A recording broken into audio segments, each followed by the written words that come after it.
How to turn on or turn off iCloud sync for health and fitness on iPhone. First, let's go back to the home screen and tap on settings. Now in settings, I'm going to go back to the My Settings page and tap on the Apple account name. Next, we then scroll down and tap on iCloud. Then in here, tap on the CO button. Now scroll down and tap on Health. In Health, we tap on Sync this iPhone, tap on the toggle button, then tap on Turn Off to switch it off.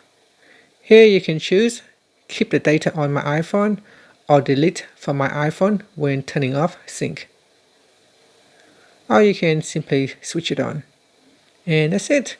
After that, swipe up to return back to the home screen.